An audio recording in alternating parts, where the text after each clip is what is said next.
You're listening to Too Much on Her Plate, the podcast for smart, busy women who are tired of running on the hamster wheel and are ready to create freedom from overeating and emotional eating. I'm your host, clinical psychologist, author, and a smart, busy woman too, Dr. Melissa McCreary. Hello, everybody. Today, I want to talk with you about taking up space.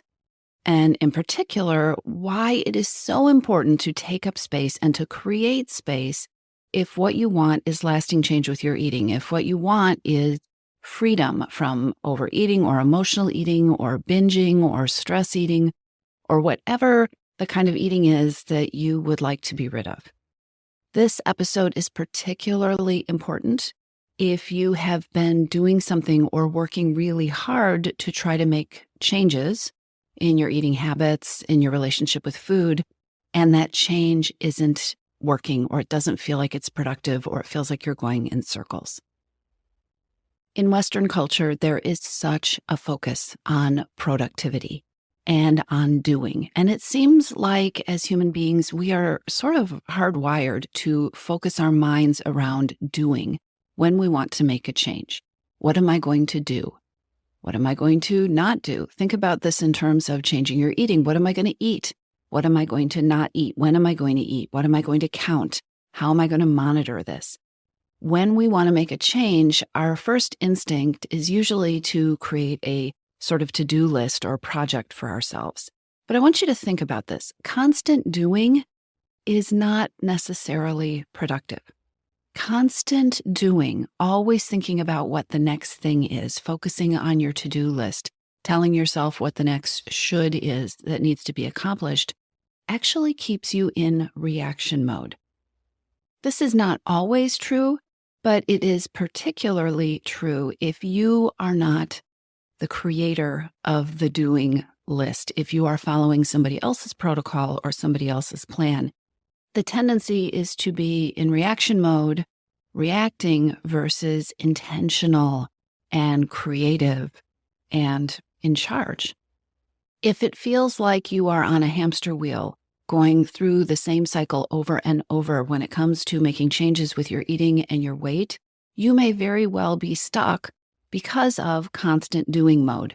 Because when we're in constant doing mode, we have the list. We're always just looking at the next thing we need to do. We're moving forward. We're judging ourselves based on how we did that thing. And there really isn't a place for evaluation or making new decisions or creative problem solving. When you're in constant doing mode, there isn't a place to stop and analyze and think, what would be a better, more successful, or easier way to accomplish this goal, to change my eating, to make this work for me? And we all have that productivity-focused part of our brain that is just screaming at us, but wait, if I'm not doing something, how am I going to create change? If I'm not doing something, how is anything different going to happen? Here's where I want to start this episode. Not doing is not inaction. Not doing isn't inaction or non-action if you give yourself space. If that not doing is actually a container. When you give yourself dedicated space, amazing things can happen. Let me give you some examples of what I mean by space. First off, space is not the kind of space we generally give ourselves these days, which tends to look like numbing or scrolling. The kind of space I'm talking about is an open opportunity, a dedicated place to be. Space for your brain. Space for you and your brain to untangle, to relax. Space to take a step back and get some perspective and see your brain in action, to become aware of you and your thoughts and your reactions, to be able to look at what is happening, what is working, what is not working, what are the patterns, what is going on inside your body, what is going on inside your thoughts, what is going on with your behaviors. What is going on with your schedule? What does your life look like in the week ahead? What happened last week? What worked? What didn't work? Space, brain space, thought space, clear space. an opportunity that you dedicate for yourself, a space that you hold that allows you to be deliberate and to be intentional. This kind of space can look like many different things, and it does look like many different things for many different people. Have you ever woken up from a wonderful night's sleep and the whole world just looks different? Your perspective has changed?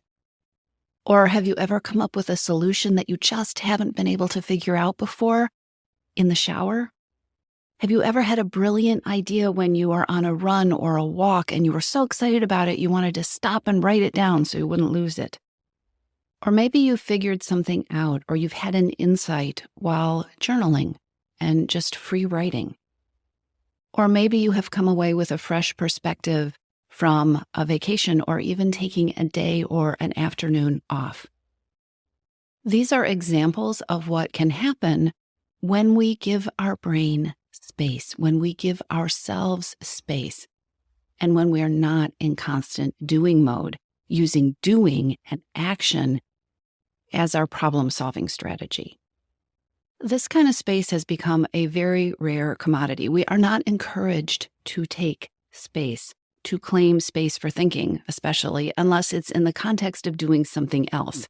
We can allow ourselves to think if it is hidden in the context of some other kind of doing. So maybe while you are commuting to work or while you are working out.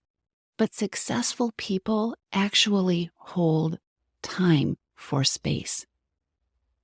People successfully solve problems by creating and holding space and actually having that space in their calendars.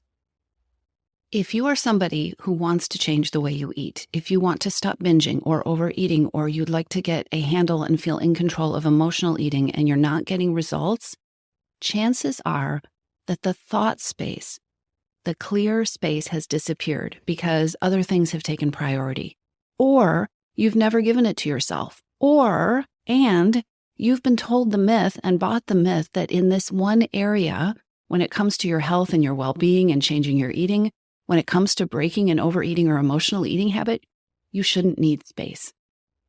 Remember, the diet mentality myth is that you should just do what somebody else says.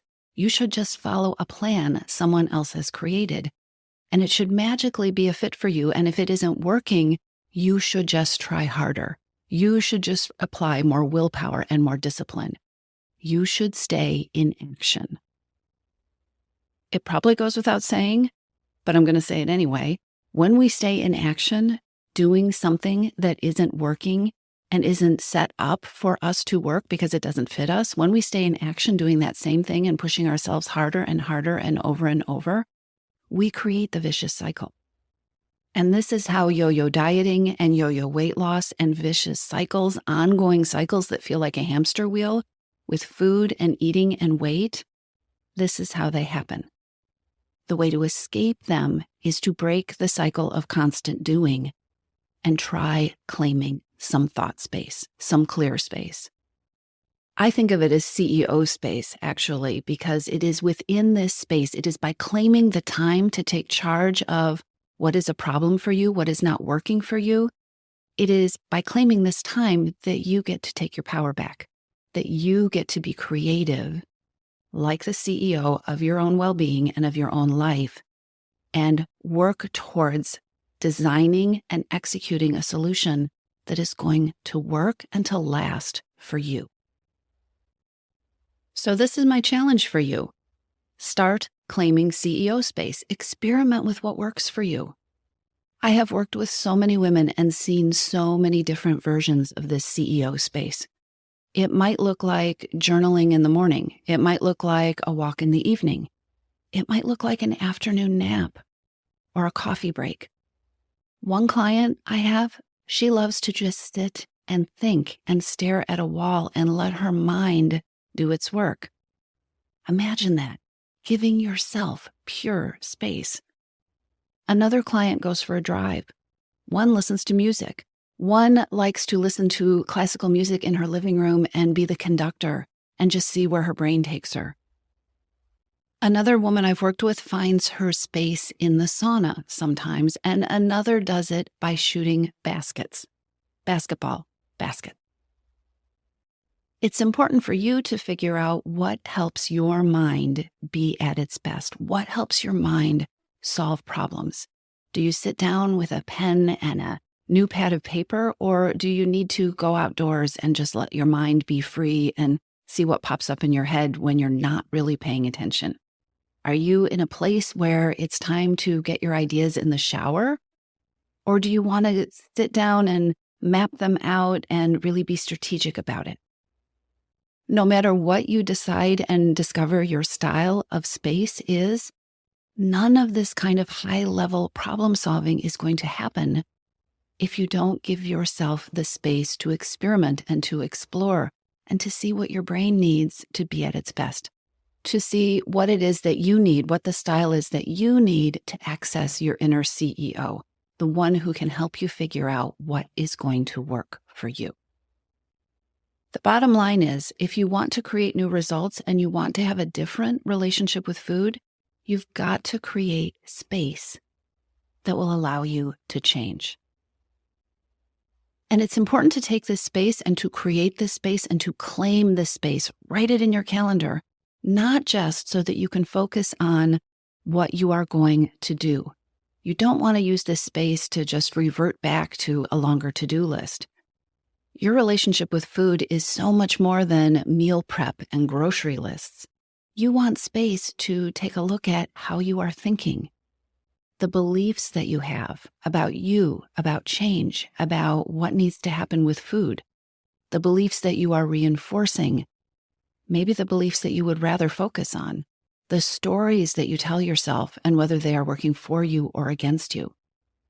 You want space, CEO space, so that you can look at, from a different perspective, the way that you respond to your needs and to your feelings, so that you can find ways to connect with what your needs and feelings are, so that you can strategize ways that you want to respond to yourself and those needs and those feelings without food, or without having to stuff them down or push them away because there isn't enough space to deal with them.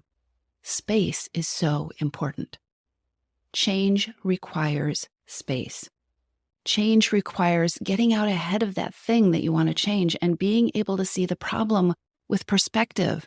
Imagine being able to be on a mountain and look down on it instead of being in the weeds and trying to react and come up with solutions while you are down there. CEO space allows you to sit up on the mountain and look down on what's happening in your life. Making decisions and choices and generating ideas from that perspective is a much more powerful position to be in. So my challenge to you is to play with this idea. Pull out your calendar, grab your schedule, and literally block out time and space for you. You don't have to know what you're going to do with it. You don't have to know what it looks like. Remember, you can sit at your desk and stare at the wall. Go for a walk. Take a shower. Give your brain the opportunity to work for you. That's how you become the CEO. That's how you take your power back. And that is how you create your relationship with food. If you're ready to lose your overeating and emotional eating habits, and you are ready to step into a relationship with food that fits you, one that doesn't rely on willpower and deprivation, then now is the time to join your missing piece. Enrollment is open, and this is the perfect time to join me. Go to toomuchonherplate.com/freedom, or just click on the link in the show notes. Your Missing Piece is the program where I show you step-by-step how to create freedom from overeating with a unique combination of psychologist-designed, personalized work with me, coaching, and smart strategy. You'll learn how to reclaim your power, ditch the diets, and create results that are built to last. Check it all out at toomuchonherplate.com/freedom, and I'll see you inside.